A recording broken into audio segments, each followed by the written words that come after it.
Hello, everybody. I hope you like my intro there. Now I'm playing. How's everybody doing today? Tonight. How's it going, everybody? Got some viewers in here. Hello. Let's see if everything's going well. Everything on check, looking good. All right. Well, thank you. It is this is 11/15/21, November 15th, 2021. And thank you for episode 4 of my Manic Mondayz with your host, CJ Robles.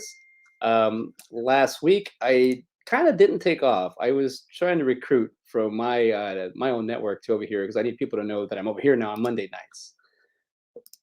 What's going on, Sean? We got here, Sean's in the house. Thank you for chiming in again, Sean. He's hanging out with us. He's a good friend of the Indie Escape. Sean is one of our, I guess just he's probably an extended family, I'd say by now, pretty close. But tonight I was gonna kind of wait a little bit and talk and see who's here, but we got a few things I'm gonna talk about tonight, and starting off with the Jim Carrey quote. It's depression, isolation, and being, I guess, by yourself is kind of a thing that happens a lot when you're just trying to, I guess, just cope or figure things out, or just want to be alone. And when I just kind of was looking for mental health quotes, I came across that one from Jim Carrey from a couple months ago, and I was like, I like that. He's aware of it, and he's just he's talking about being active, and kind of, when I bring up the word isolation, I don't actually mean, I mean lots of things, but I mean like isolation can be here or here, wherever you are. Nowadays, we do have the capability to stream wherever we want and talk to whoever we want. And I thought, let's do a great opportunity for me to bring in some of the Indie Escape family members this evening. And I threw an invite, and they're here tonight. And we actually have a review. What we're gonna do, kind of to sprinkle it in or talk about the main topic. We're gonna talk about the SLC Punk, Salt Lake City Punk. This movie is from 1998. Actually, I should be ready for this. Let's see.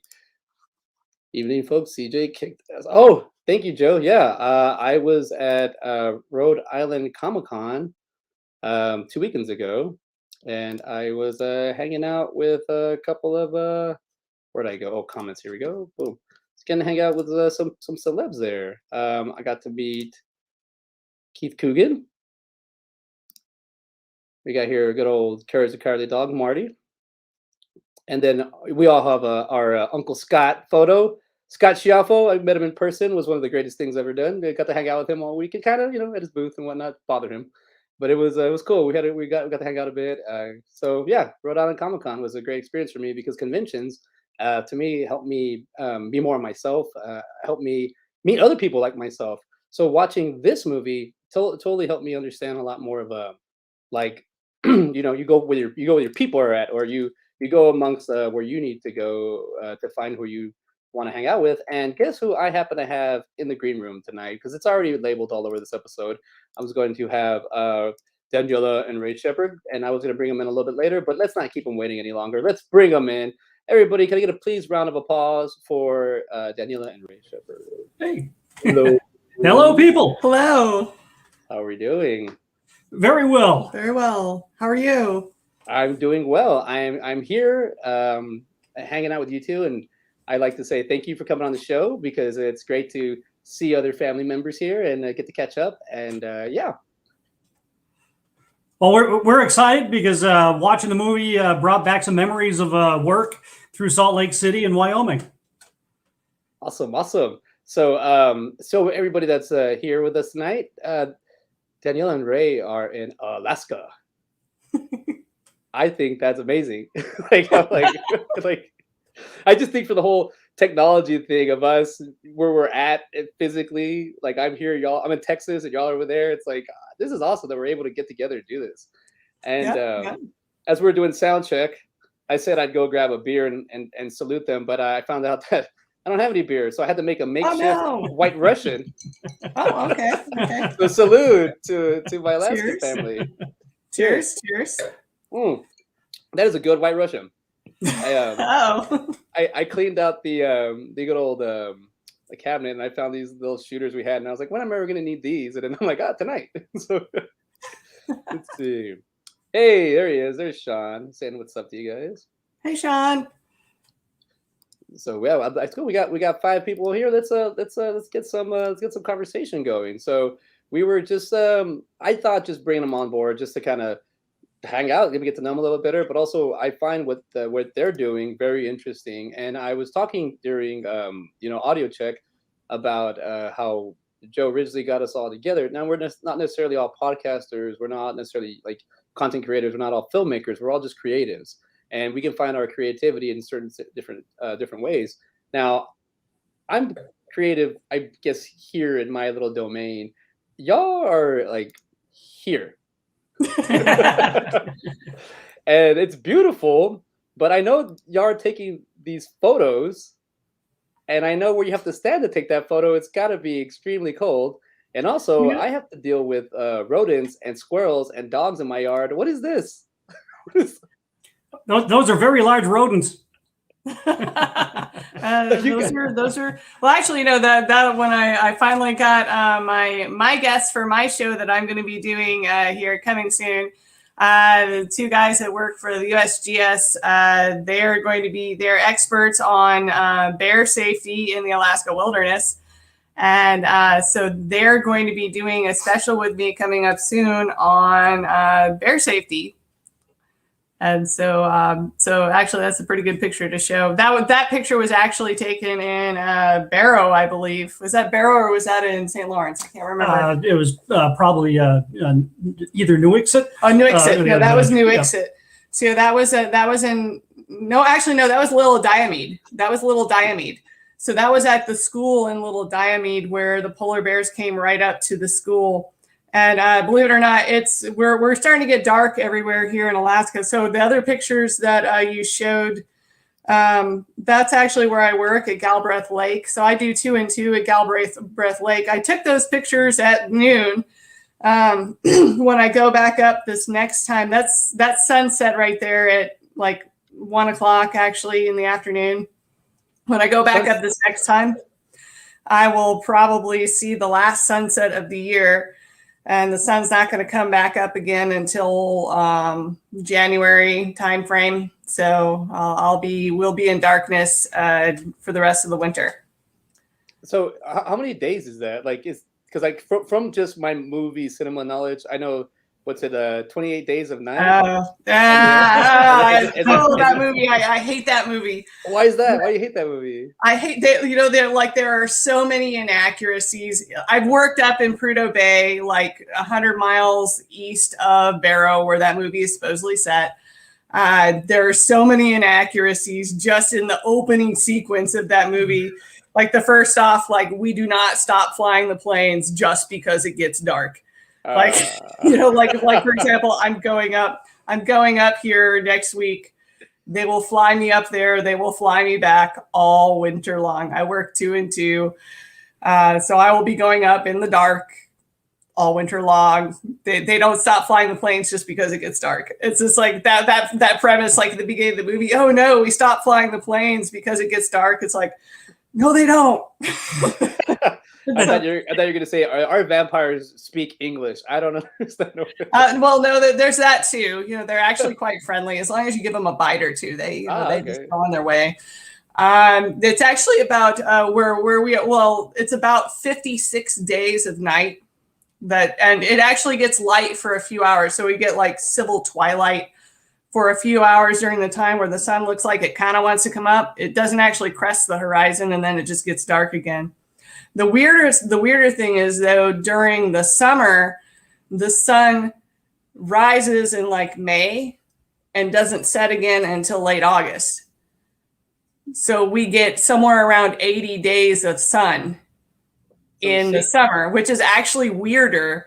That really messes with your head, and you don't want to sleep because it's always sunny. And when you talk about a little bit about mental health, that can really just like when people come up here in the summers, people always ask me about, oh my gosh, doesn't the darkness in the winter bother you? It actually doesn't bother me as much as the constant sunlight in the summer, because by the end of summer, you're just exhausted because you just can't sleep. And it's really bizarre. It's hard to explain to people who've never experienced it. I can see that with the shutout blinds here. I'm in my warm 72 room. The shutout blinds, I definitely can get lost in time where I'm like, all right, it's 4 a.m. Let me start working on something. And I don't feel it, and then I look and it's noon. And I'm like, what? The time can't be noon. I open the lights. I'm like, ah. Yeah. So I can also see the daylight being a little bit harder because I mean, both of them be hard, but I would see the daylight being harder as a sense is like the night. With the night, I feel like you can fall asleep, you can wake up. With the day, I feel like it forces you to want to do something, or it does for me. Yeah. Like I feel like that. Would you have to? Is there some way you have to sleep different, or is it like is there anything? We have curtains to completely blind things off, but it's one of those things you get out of work and you have dinner and it's like, well, it's nice out. I'm going to do some yard work, and you do some weeding, and then it's like, oh, well, the lawn needs to be mowed, and you're mowing the lawn, and before you know it, it's 11:30, 12 o'clock, 1 a.m. And it's like, oh shit, I got to wake up at 6 a.m. and go to work again.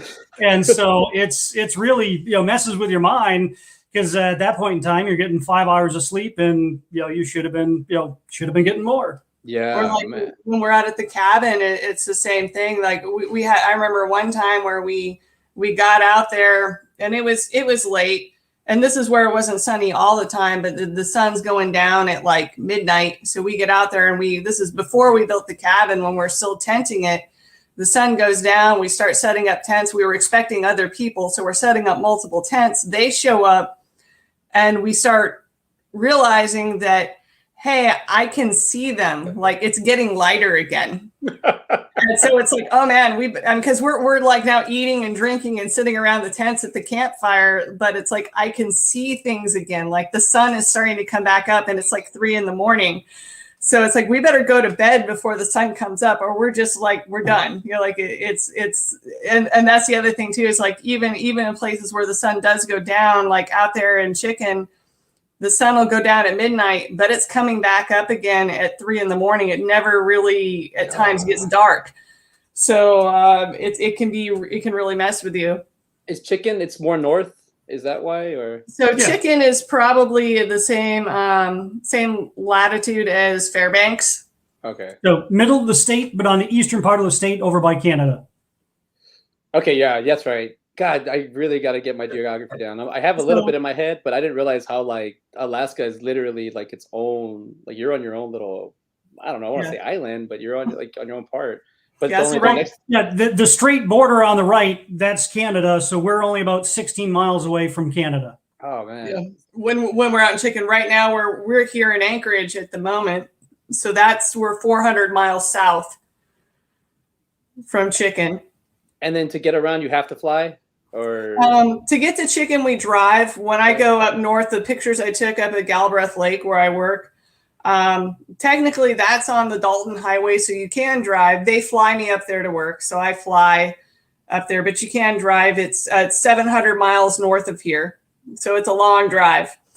So yeah. But if you have 3 weeks to kill, come on up and we'll make the drive. Oh God, yeah. Yeah, I've not been able to sleep in the vehicle, and then it's just freezing. Oh, challenging. I just to me with y'all, I guess I don't know how long have y'all been out there. Like, I mean, total, like, because it seems like you make it so natural the way y'all talk, and it's like, oh, it's just negative 60. Well, for me, I came up for a 2-week vacation, and it's been 32 years. So before the plane even landed, we were flying across Prince William Sound. I was a hiker and a climber. Looking at those mountains, I just fell in love before the plane even touched down. And when the door, opened up and you go down that walkway, I knew this was home. And for her, it was a little different. But I'll let you tell your story. But yeah, I came up here for a job. They moved me up here for work 15 years ago now. And then I met him, and so yeah, he convinced me to stay. And so y'all met there. y'all met in Alaska. yes. Oh yeah. Oh, that's awesome. So, I mean, it's just how many people are. I mean, Anchorage is the capital. No, it's not the capital. It is the largest city. Juneau, which is down south, is the capital. Which it's only accessible by air or by boat. Okay. Anchorage is the largest city, so it's kind of weird. So, like Alaska, roughly has about 600,000 people total, right? 300,000 live in Anchorage, so half the population lives in one city. Oh, so, wow. Which is kind of weird. And of those people, probably 80% of them rarely ever leave the city, so they really don't know what Alaska is like, because living in Anchorage is just like living in any other city. So it's there's a lot of people that think they're Alaskan, but they just pretend by living in Anchorage. We do have a joke that Alaska is 20 minutes from Anchorage. No, seriously, because there's I get it. a lot of tourists, like the tourist companies, like they'll bring them up here, like on the cruise ships, and we joke like the cruise ships are like the look but don't touch Alaska. Yeah. They take them around on the cruise ships, and it's like they kind of deposit them here and let them look, but then put them back on the boat, and then they take them here and then put them back on the boat, and then they drop them off in Anchorage and then take them away. It's like, so that's the look but don't touch Alaska. I always say that I'm in Texas. I'm in Austin, Texas. I go, yeah, Austin, Texas is the different part. If you drive 20, 30 minutes in any direction, then you're in Texas. Yeah. Yeah. Then you're in Texas. But I mean, I played basketball a lot when I was a kid, AAU and whatnot, and I was all over the state. So I got to see how big this damn state is. It's like you drive for 8 hours and you're still in Texas. It's like, whoa, it is what it is. I love it. I don't mind it. But I do, when I drive into California, and you go through like Arizona, and you just see those rock formations that are growing like naturally. It's like, that's beautiful. I like that, but I'm not surrounded in snow. Like that snow part, man. I didn't. It's not like I don't do. I adapt very well. I just feel like I want to exercise, and then I don't have to like shovel snow as an exercise. It just seems like everything you have to do is survive. Survive. That's why we're inside a heated building with wine. Oh, yes, that's right. I'm actually trying to make my room colder to kind of bounce it off a little bit. But but you could always sit on an ice block. Oh, that's true. Is that how the I'm just visualizing the outside patio of y'all's, just like with icicles everywhere, just everything blizzard and freezing, and I'm not getting anything. Our back patio is pretty snowed in right now. We haven't had a chance to clean it off since we got home, because like we got like 16 inches of snow while we were away. Oh yeah, that's a foot and 4 inches. Wow. So I did pick up gardening last year, and I'm going on my third spring, I guess I'm doing. But I was just curious, do y'all garden over there, or what? Or is it like something that? And is it because I know, like I was saying, like the sun out the whole time, I'm pretty sure, I don't know if that would be a good thing or a bad thing, like on your vegetables. Yeah, in the summer, they get like record vegetables in Alaska, like especially like the pumpkins. Yeah, you get these 1,000-pound pumpkins, 70-pound cabbage, massive vegetables like that. That's awesome. Like I tried growing corn, and that was like a pain in the ass. So I was like, because they said you need a lot of heat. Like probably do well in Alaska. But that being said, with everything that we have here, and also feel free to promote anything you want to do on the show for whatever. We talk about anything here. But I was going to talk about this movie that we got recommended, the Slc Punk. It does have like that fish out of water a feel to it, where I would think like the population where y'all are located, as you said, it's like half of it is in Anchorage. Is it very social there? Is there like any like I guess I don't want to say scene, but are there things to do outside of just survive or? Oh yeah. Oh yeah, you know, the one of the interesting things about Alaska is like, or especially here in Anchorage, is like the number of like craft breweries. We have how many craft breweries do we have now? Like Tons. Like I think we have like 12 in Anchorage proper. We have a great craft brewery scene. We have a lot of greats. One of the things that's very interesting about Anchorage itself is we just barely started getting a lot, you know, like the more like the chain restaurants and stuff. Oh yeah. They're not very popular in Alaska. People tend to gravitate more towards the smaller indie restaurants. You know, sure, like and a lot of the chain restaurants that are in Anchorage are more in what we call like the hotel section of Anchorage. So if you drive through Anchorage, there's a place we call it Midtown, and that's where there's a lot of the bigger hotels. And a lot of the chain restaurants are there catering to the hotels and the tourists. But if you go to like downtown Anchorage, or you go to the places that the locals eat, almost no locals will go to a chain restaurant. It's definitely more towards the more locally owned places. In fact, Moose's Tooth Pizza is the one of the most popular restaurants here in town. And it's also Broken Tooth Brewery, which is a brew pub. You'll have to find the largest single point of sales of pizza in the US on a Friday night. Whoa. Yeah, they're an indie for indie pizza. They sell just a ton of pizza, and they're an awesome pizza place. But if you ever come to Alaska and you ask, hey, where should I go to eat? You'll always hear Moose's Tooth Pizza. Moose's Tooth Pizza. Okay. So yeah. you think about it, if it's cold and dark, what are you going to do? You're going to have good conversation, have good food, have good beverage. So in Alaska, we take our chemicals very seriously. I don't know. I think I heard this like 10 years ago, but I heard that I thought it was Alaska, but it was a dry county at one point, or we don't have counties in Alaska. We have boroughs. Oh, okay. And so there are some boroughs in Alaska because of the local native populations. The boroughs, and it usually is more the villages in the boroughs that are dry. And so, like for example, North Slope Borough, which on the very northern edge of Alaska, is what they call like a dry or a damp borough. And it's like each village regulates if you can or cannot bring an alcohol. So like Barrow or I can't pronounce it. Don't even try. Don't even try it. So Barrow, in order to bring alcohol into Barrow, you have to have a permit, and they regulate how many permits are given out. And so that's one borough. Dead Horse, the city of Dead Horse, absolutely no alcohol is permitted. So Dead Horse is where Prudhoe Bay is located. So yeah, there's various cities that out within North Slope Borough, whereas there's like other boroughs, like so we're in Anchorage Borough, and Anchorage Borough allows alcohol. Okay. You have like Matanuska Borough is not a dry borough. They allow alcohol. So yeah, it's just varies borough by borough, but it also can vary city by city.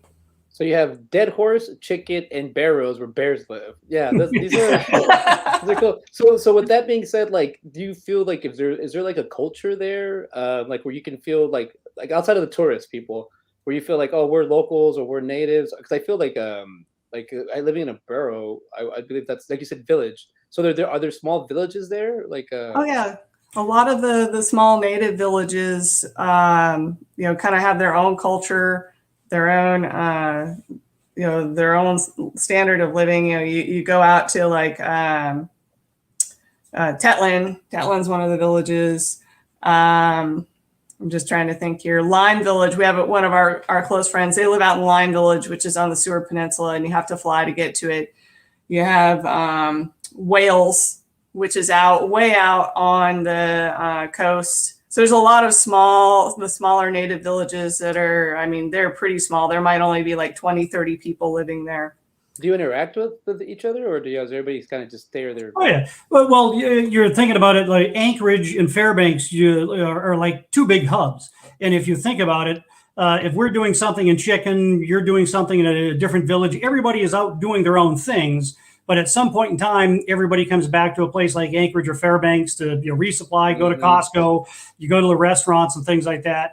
And so the community is really good in the sense that you might be a pilot and you're building a cabin out in the middle of nowhere. I'm doing sculpture out in the middle of nowhere. Daniella is a writer.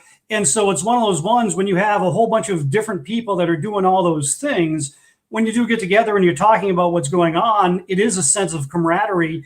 And it's everybody is doing something different.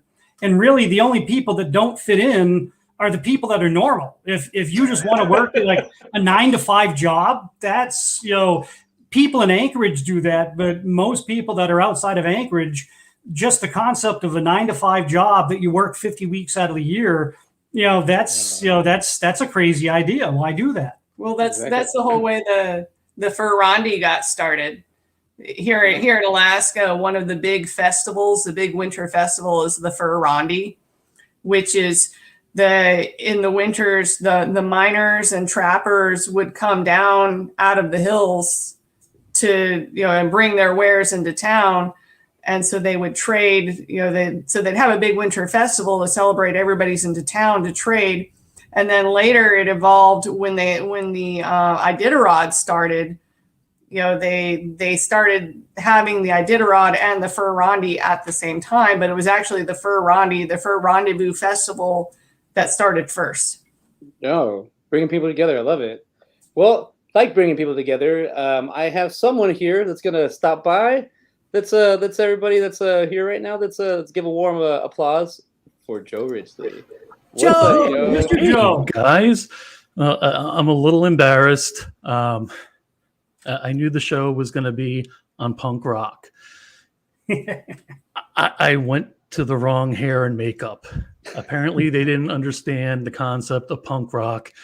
They only knew the concept of glam rock. All right. So, oh my gosh, if I'd have known, I would have, gotten a little dressed up too.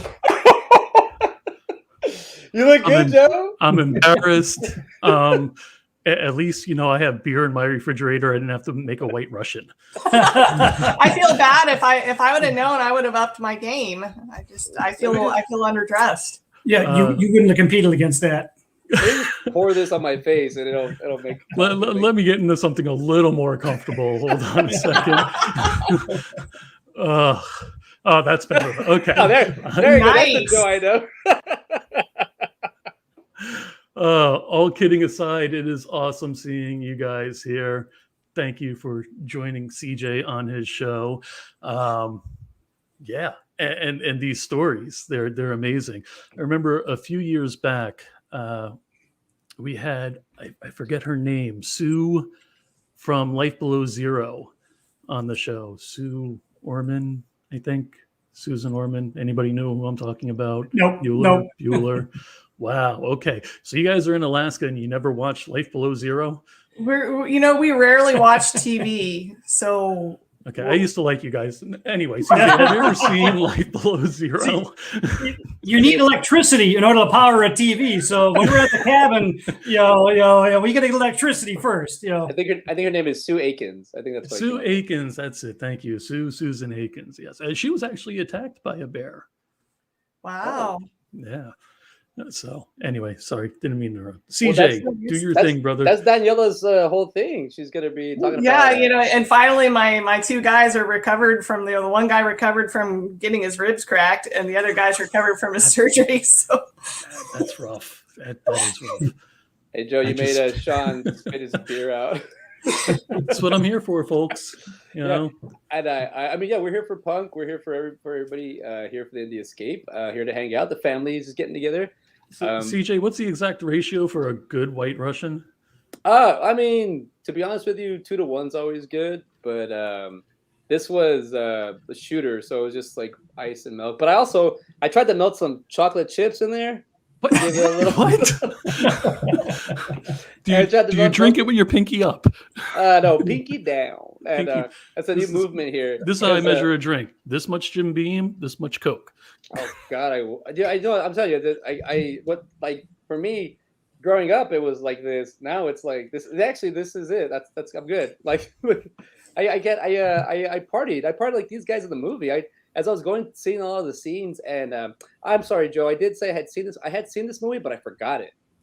And then when I was rewatching it, I got it confused with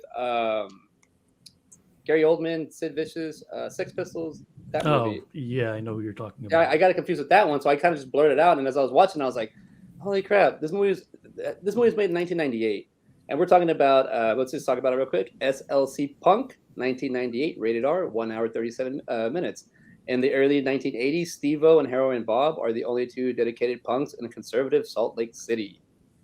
So it's got Matthew Lillard. It's got some great actors, and it has a lot of cameo people in it. It absolutely does. And I put the link. Daniella did a write-up today. I put the link on the Indie Escape page if anybody is interested in that. Check it out. So this movie, I mean, think about it. It hit me in the feels when I first saw it. And I was 1998. I was 22. And, well, I don't think I saw it then. I saw it when it first came out on Netflix, I think. But anyway, this is a movie I made my son watch his first day of high school just to get a point across. And at 14 years old, he's like, holy crap, that was deep. For a 14-year-old to say that, I thought that was something. But I saw the movie Kids when I was real young. Oh, that's not a movie you should see when you're real young. Well, I'm from the Texas border, so I was able to drink at 15. So that's where I kind of started with my drinking. That's why when I was 35, I was like, I think 20 years of drinking, I need to stop. So I was like, I need to calm down. Give the liver a rest. And yes, but Rosario Dawson's first movie. Oh yes, and oh man, yes. When she started, I mean, she was also Lala in He Got Game. Her characters that she portrays in the beginning of her career is amazing. So we have someone from the Escape. What movie we're talking? Thank you, Sean.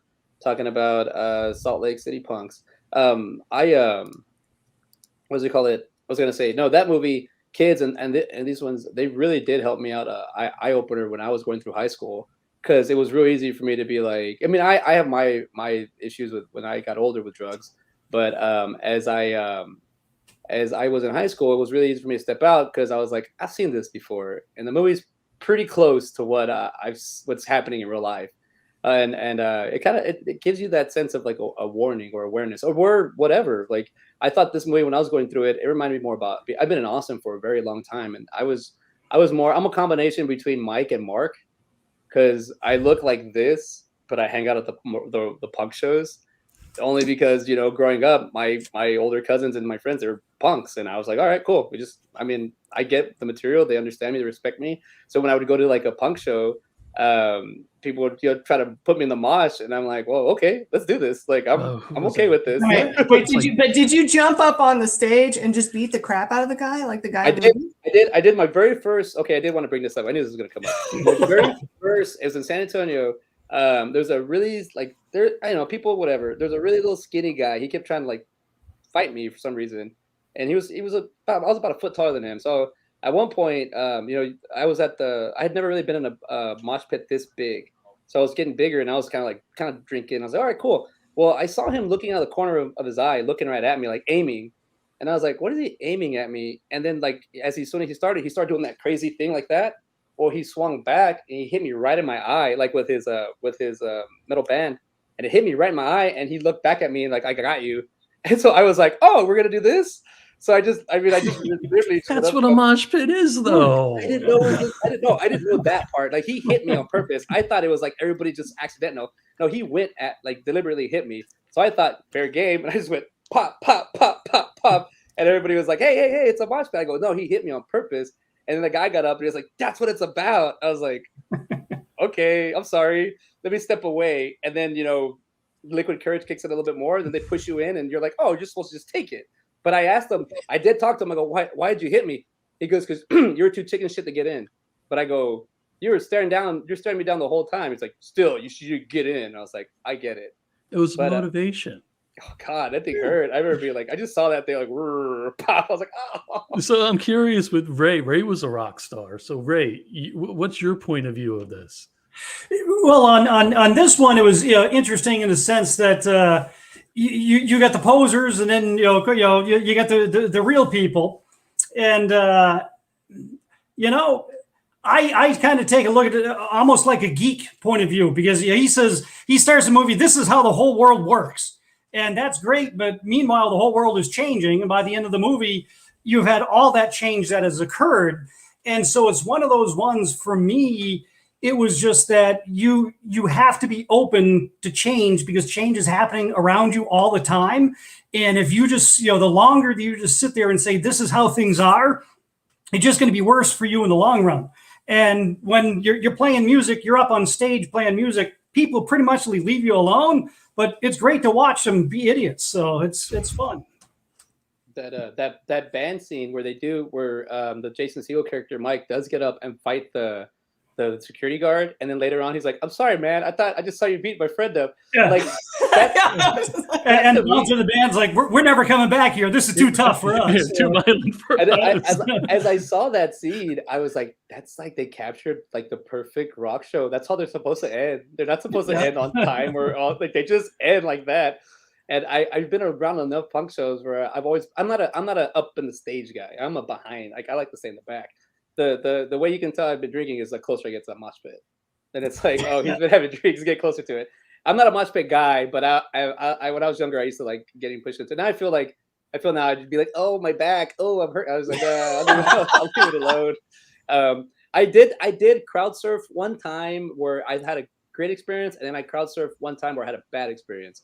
And one time I was at the same night. So I had the good one first and the bad one second. But the good one, it felt really fast. Like I was like, hey, whoa! I was like, they just got rid of me. I was like, oh, cool. The second one, they dropped me, and I realized why they dropped me, because there's more and more people, and I was like, I guess just the guy on the side. So like, this is drop this guy, and I just remember like, whoa, boom! I was like, oh! I just remember falling on my back and being like, I'm good. No. Punk crews. Daniela, did you go to school down here in Florida? I was stationed in Orlando in the Navy.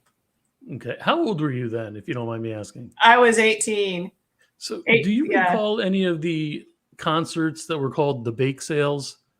No, I don't. Because, honestly, I was in nuke school. So, like, that was just so intense. I, like, rarely left the base, because it was just, like, it was a year of hell. Like, how to describe it was just, you're just in this, like, having information, like, literally force fed into your brain for a year. And then I transferred to Charleston. Like, in fact, the base is gone now. Like, they tore down that base. And when I went down there with Terry, like, I visited Terry, like, it's completely gone, because they moved everything to Charleston. So okay, bake sales were big down here, and it was 15 bands that would play at once, and they were punk bands, ska, and we had them in West Palm. They were in Orlando, and some interesting experiences there. And speaking of body surfing and everything, or crowd surfing, there was this one time it was in West Palm, and I was helping people crowd surf and everything. All of a sudden, I heard over the music, oh, no. Apparently, the person that was riding defecated. Oh. no. Yeah. That was my bad experience with that. Oh, no. That's called a shitstorm. And I wasn't wearing makeup that night. Yeah, you were when you were leaving. Anyway, I do apologize again. CJ, I was only supposed to pop on for a moment. You guys do your thing. I can't even see what time it is. Hey, because... Joe, sorry to interrupt you. What are the shows we got this week? What we got? I've got that around here somewhere. What are we doing? Let's some plugins real quick. Okay. Sunday night, we have David Lee Madison's The End of the Night. Monday, we have My Manic Mondayz with CJ. Tuesdays, we have Symbolistic Cynicism. That took me a second to actually pronounce, with Gabe. It's supposed to be every other Tuesday. I think he's jumping on every Tuesday, not sure. Wednesday night, Macabre Art Tales with Steve Gray. That's every other week. And we have a new show coming on Wednesday starting December 1st. It's an untitled show with actor Craig Hurley and Katie Barberi. Cool. Yeah. Thursday, we have the Dream Warrior review with Mick Strawn and Kurt Thomas. That is pre-recorded. Friday coming soon, we have IOU Indie Outlaws United with Brandon E. Brooks. That is taking over the Indie Brigade slot. And Saturday is coming soon. We have Afterlife Tonight with Scott Meany. Also, we have Jason Buterin from Mad Ones Films and his movie Kill Giggles. He's floating around and, you know, he'll do something eventually, hopefully. There you go, everybody. That's the Indie Escape family lineup. Oh, and you don't have the scroll going now, first of all. Oh, you don't have And that. everyone who is joining us tonight, please go to our Facebook page, hit the like button, go to our YouTube channel, hit the like and subscribe. It is greatly appreciated. It doesn't cost you a thing, but helps us a ton. Well, thank you, Joe. One last thing, Joe, about the movie itself. What was the one thing that you took about it watching it this go around? That you said, I think you were saying it brought you back. But what was that one thing that you were like, whoa, I really like it? I understood it, you know? Never take aspirin at a party. Well, never take a handful of aspirin. Right? I mean, it wasn't just one or two. That was like 4 or 5. That was like a fistful. Yeah, poor guy. Like, dude. They named the disease after you. Well, no, I do have to say, while Ray and I were watching it, and while it was a great movie, the one thing at that scene, it was like, dude, call the ambulance quick. I can see him still breathing. He's still breathing. Look. I was like, no, he's still breathing. Look, because they kept zooming in on him, and you could see him still breathing. And I'm like, no, he's still breathing. Stop that. I was just like, no, they need to stop zooming in on his face because I can see that he's still breathing. And look, his eye twitched. I'm like, so that kind of, I was like, oh, they should have like just done a still of when he's not breathing and re-edited that. But no, that was a great scene though. I'm always the person looking at, like, you know, they're dead on the table. Are they breathing? CSI Miami? Are you breathing? But no, that was a really touching scene. I felt so bad for Stevie in that part. It was like, oh, you know, when it's, you know, that's his buddy, you know, his you know. And then afterwards, they show how they actually got into the punk scene as kids. Yeah. It was well, thank you, Joe, for coming by. I think that this was a great suggestion. And also, like, I think the fact that you have a scene before a scene, which I think we're doing now with the escape. So let's see where we go with this. There he is. He rocks it and he drops out. Thank you, Joe. You have a good night, brother. Take care, guys. Good seeing you. See you later, Joe. Have a good one. That was fun. That was cool. That was cool having awesome. Joe in the house. But yeah, I think the scenes that I always like with this movie that I was like looking at it was they went to Wyoming to go get a beer. And then they're dealing with another, like, I guess form of redneck is what they were calling it, and they actually don't even have the accents, but they're like, we're from England, and they're like, oh, that's why you're different. Oh, that's why. Okay, that explains it. To me, that just comes into like labeling, and I'm like, it's a business transaction. I don't understand why you need to sell to who or whatever. But Well, I used to work in Rawlins, Wyoming, which is smack dab in the middle of I-80, and so you fly into Salt Lake City and you drive on over. And so I know that area very well. And that liquor store, it really is a liquor store and a fireworks place. It is, you know, that's the real place. But one thing that the movie didn't show was right across the street is the biggest porn shop you've ever seen. And it's a riot because you come driving up I-80 and there's absolutely nothing out there. And you cross the border into Evanston. And then all of a sudden there's like, you know, 32 trucks, all these truckers stopped at the porn shop. And, you know, you got everybody coming from, Utah coming up there. And it's just really kind of weird to know that, you have to drive there to get good beer, or you got to drive there to get good porn. And it's just it's a very very different scene, but I enjoyed that a lot. Yeah, Ray insists he's never been to the porn store. Never. I've bought beer, but no porn there. Sure, I don't believe him. Oh man, one of the first things. So I grew up like as a Texas border, and to me it's a very Christian, I'm like religious, Catholic-y, and I wasn't raised like that, like in my household. But I always see like things like pornography. It's like it's horrible, whatever. One of the first, I was like in 6th grade, and my aunt's been living. She was living in Austin since the 70s, so we went to visit her. And as we're coming up 35, one of the very first exits, I saw like the triple X sign, and it's like what 96, 95, and I was like, that's the porno sign. And I looked to the other side of the street, and I'm like, and there's another one, and there's a holy crap, they're opening about it. This stuff here. This is so cool.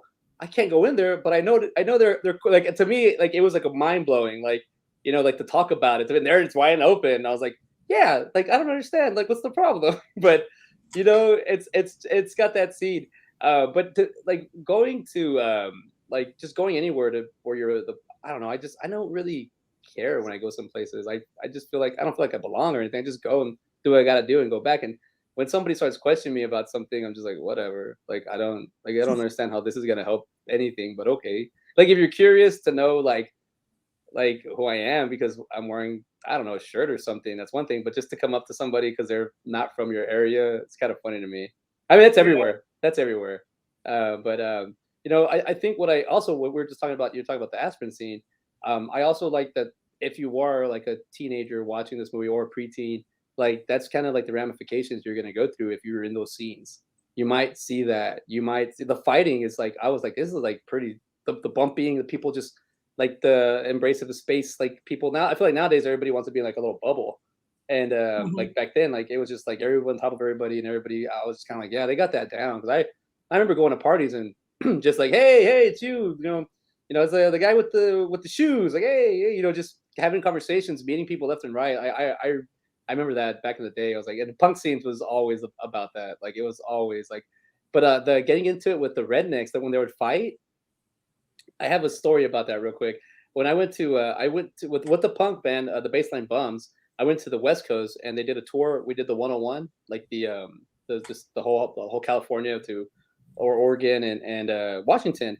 We were in Washington for a week. So we were in Seattle, Birmingham, and Tacoma. Mainly to Tacoma. That's where we were staying. But we went up to Birmingham and Birmingham, I think, and we were up there, and I felt really like I culture shock because everybody was like pasty there, and everybody's like really. So even like people that were supposed to be my complexion, I was like way darker than them. So I was like, man, I'm sticking out really bad here. And we went to like their downtown, and it's a little strip, and there's really nothing there. But like I guess I was told just military people that stay after the military kind of thing. Yeah. And so I was like, all right, cool. So that's and as I was walking from the theater where they're playing, I had to go use the restroom. As I start walking down, I start seeing like a block away or 2 blocks away, there's like a tattoo parlor, but it has a really two flags that I'm like, oh, I better not walk that way. It had a swastika flag and they had a Confederate flag, and this is in 2013. Wow. And I was like, oh, okay, I'm gonna go to this Mexican restaurant over there, and I'm just gonna probably be the only guy to speak Spanish, but I'm gonna go in there. So I went there. Yep. And when I like had to do this huge loop kind of just to kind of get there and come back. Well, one of the guys in the punk band, oh man, Angie and the Carricks, the main guy, he's this big, like he wore like overalls, like they were going hardcore, and he comes out and he just looks across the street and he goes, hey, let's go, like get all cussing. I'm not cussing. He's like, hey, let's go mess with those Nazis. I was like, what? He goes, come on, let's go. And I'm not a big guy, but I'm just kind of tall, and he was tall. He's a big guy, and he's like, let's go, it's fun. Like, what do you mean? And he goes, no. And he goes, look at them. They're puny. They're small. They're weak. They're pathetic. And then I'm looking at them like, yeah, they look like children. They look young, but they're older adult guys. And he just starts telling me, and he starts looking at them, and he goes, they start looking at him like, what? And he just takes a step forward. He goes, you want some more? And they're like, no. And I go, what does that mean? You want some more? Because I guess they saw him talking to me in there, and he was like, whatever.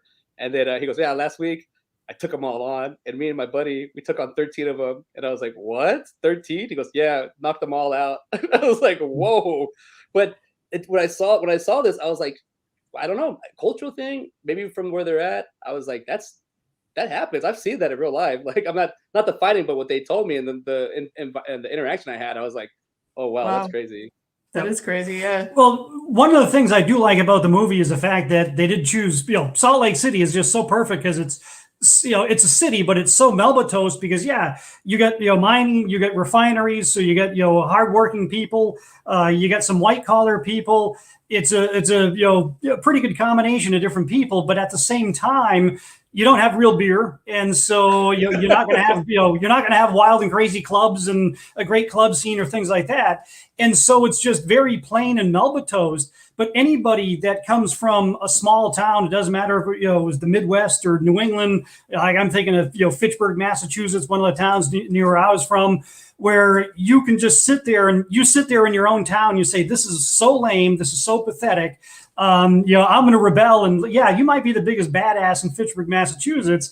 But then you sit there and it's like, well, wait a minute, there's 50 of these towns. There's 100 of these towns. There's thousands of these towns all over. And I think that was a very good use of Salt Lake City because it could have been anywhere. It's just, this is the absolute plain, boring, midlife crisis type place to be, I liked how it was shot in 98, but it was 1984 or 85. Where it was the movie. 84, 85, 1985. 85. So they were like, there was a timepiece. So I was like, man.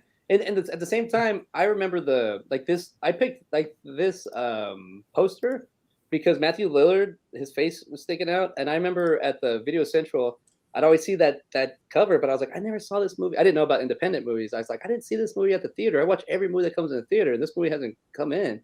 And it's because it's all right in there. It's punk. It's alternative. It's something different from the system. And I like that they actually make fun of it in this movie. And I think it aged pretty well. Do y'all think this movie aged for 2021? I think it aged. Oh yeah. I think it did. There, like I said, when I wrote my little blog post, I wrote more about just kind of like the creative aspect. The writer, kind of how he chose to write it, and what we're seeing is from the main character's point of view, and how he used the main character and the plot device. Yeah. And we're seeing we're moving through the story with him as a very unreliable narrator, but we know he is.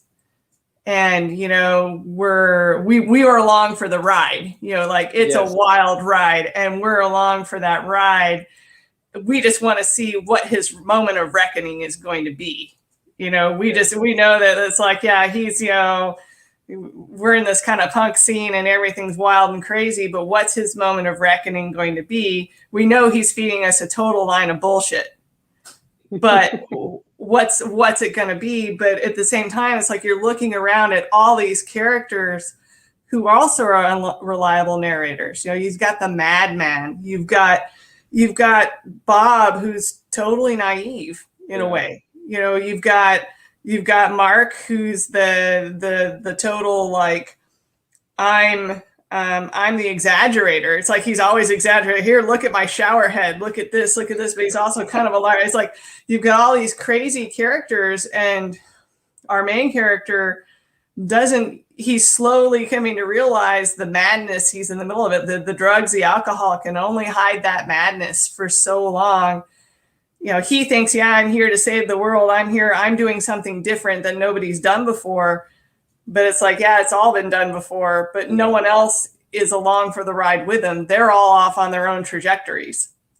And so that's what I found just so interesting about it. It's like whoever wrote it was very clever in the sense that he's telling us his story, and he knows that he's going to get his moment of reckoning. We do too, but they used that plot device of the unreliable narrator really well.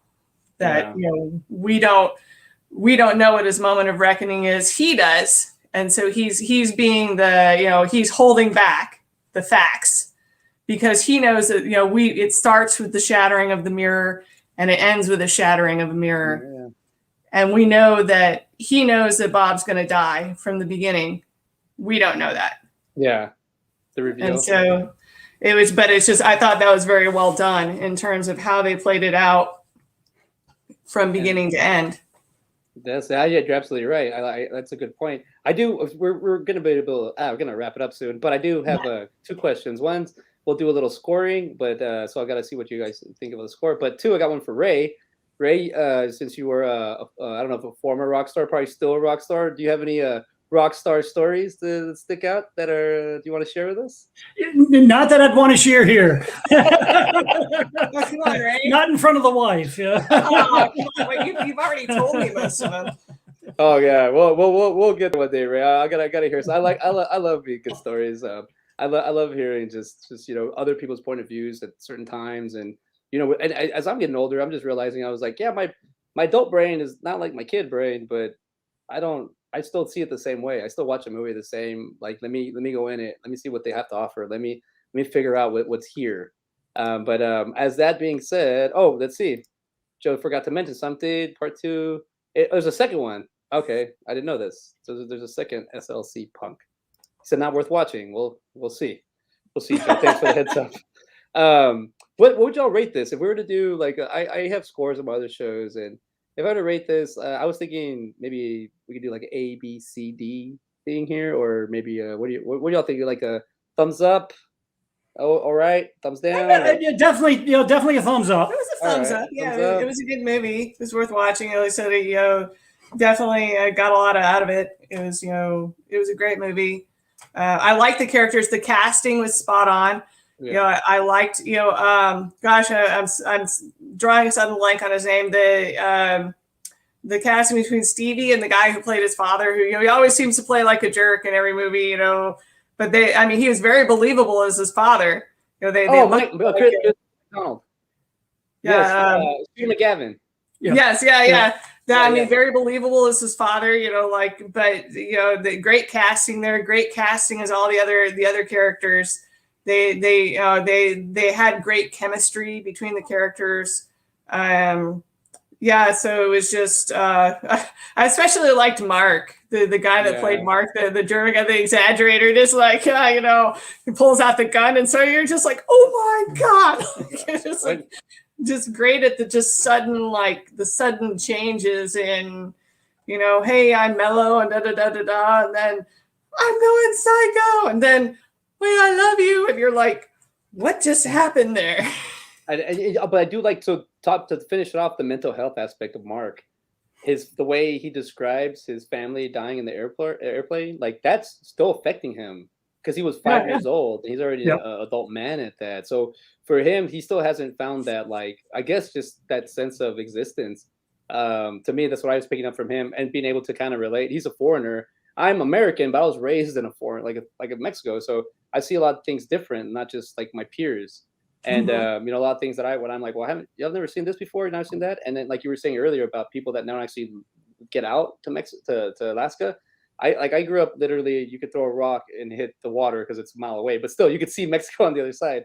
And I got to be like in my mid-20s, and I was talking about people like, when you go to Hidalgo and you go down there, like, I've never been to Mexico.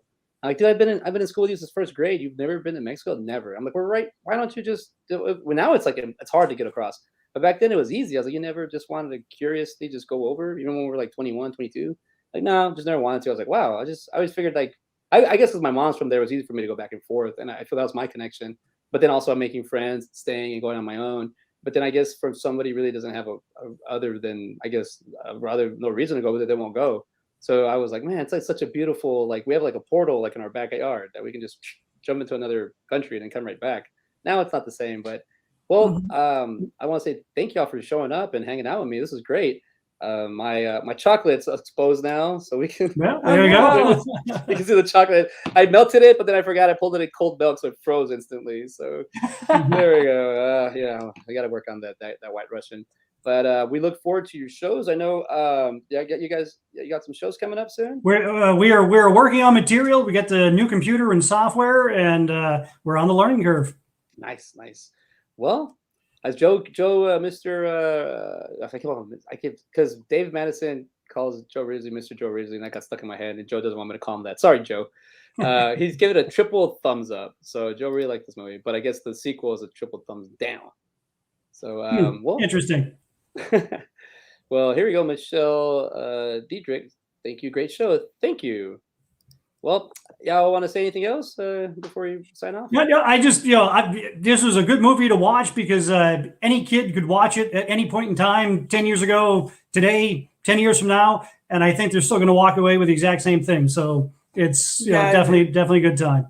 It's definitely relatable. I think, whether you're 15, whether you're 18, whether you're 35, whether you're 50. So yes, I think the fact that when I was like, I could have sworn I thought this movie was like early 90s. No, 98's already getting close to that millennium, and the millennial jump. So I was like thinking like this is a great movie to kind of, you can take that genre of punk and you can put it with like athletes. You can put it with like the tech kids, the techno raver kids. You can put it with emo, whatever. But that scene doesn't really change. It has its extremes, but it's still alcohol abuse. There's still sex, drug, and rock and rolls in their own way. Oh, and here we go. Thank you, Sean. He said another great show, and then he said great guest too. Oh, thanks, Sean. Well, he's always here. All right. Well, I'll let y'all go, and we will talk soon enough. I'll see y'all. Have a good night. Peace. Thank you. Thank you. All right. I had my guests there. They're awesome. All the way from Alaska. So thank you, Ray. Thank you, Daniela.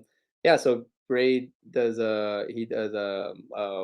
welding and arts, and Daniela's a nuclear scientist that writes too. So they got a lot of creativity going over there. So we look forward to seeing what they have. I do want to say thank you for everyone that hung out with me tonight and hung out with us. It was it's our little review here, just hanging out. I just wanted to get more to know my my family members here, my Indie Escape family members, and I'll try to bring as many as I can on when I can. But yeah, well, I guess this is it. We're hitting that 10:08 mark. I will see everybody later. Thank you for coming and hanging out. Peace.